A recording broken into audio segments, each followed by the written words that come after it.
À Ngaoulé, dans le département de Podor, le sorgho de décrue est un système culturel particulier. Et sur ces cuvettes desséchées, communément appelées le wallo, la plante y croît grâce à l'humidité résiduelle qui reste dans le sol. Lors de l'hivernage, la crue va inonder ce qu'on appelle le wallo, c'est-à-dire les cuvettes.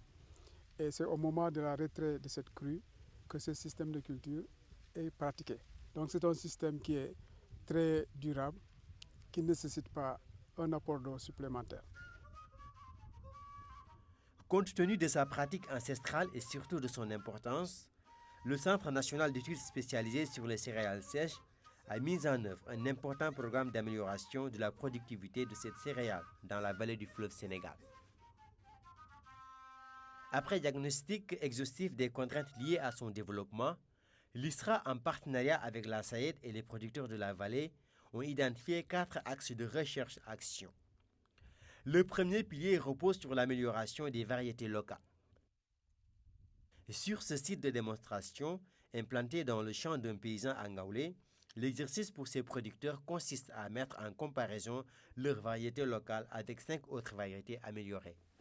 Parmi ces variétés améliorées, on a la CE18033, la 621A, la 621B, la 622A, la 622B.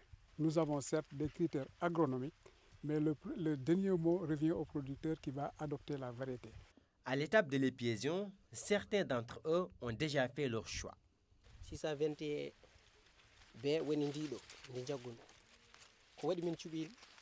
Nous préférons la 621A et la 621B. C'est de bonnes variétés.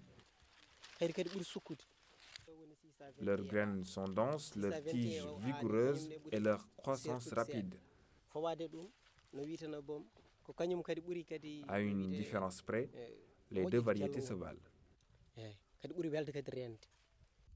Une autre contrainte levée par ce programme WAP, le non-respect des écartements de semis par les producteurs. Ici, l'objectif visé par ISRA est l'amélioration du rendement.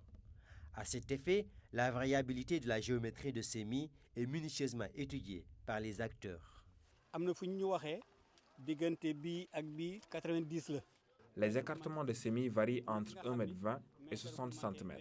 Il y en a qui font 1 m sur 1, d'autres 90 cm sur 90. Nous avons constaté que l'écartement de 60 sur 60 n'est pas du tout productif.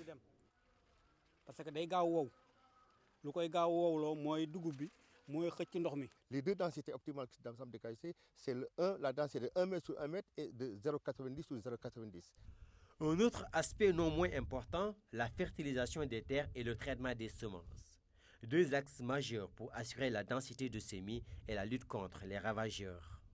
On ne pouvait pas imaginer l'utilité de l'engrais pour le développement du sorgho.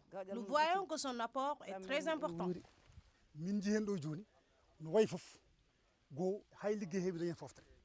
Nous avons acquis de bonnes pratiques et cela nous a permis d'avoir de très bons rendements.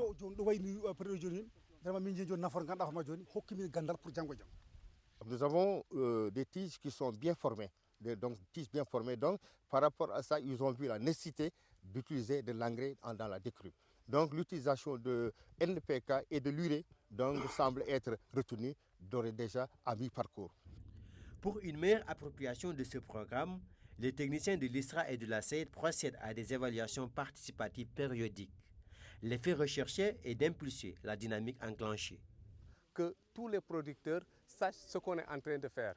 Parce que dans leur zone, ils ont leurs pratiques qui les sont propres. Donc s'ils voient ça par rapport à ce qu'ils faisaient, ils sont en train de voir si réellement, par rapport à ce qu'ils faisaient sur le terrain, dans leur zone, si la pratique qu'ils ont vue sur place est meilleure. Et ça, c'est à visu qu'ils vont le constater sur place. Avec les variétés qu'ils ont amenées, avec les écartements qu'ils nous ont montrés,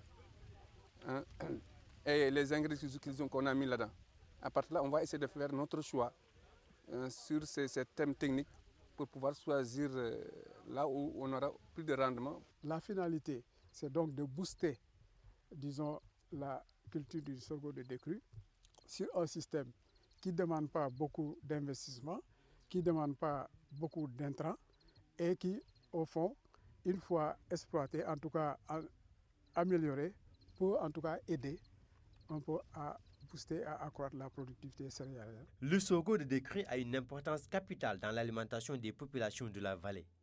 Car dans cette partie du Fouta, tous les mets traditionnels et améliorés sont pratiquement faits à base de cette céréale.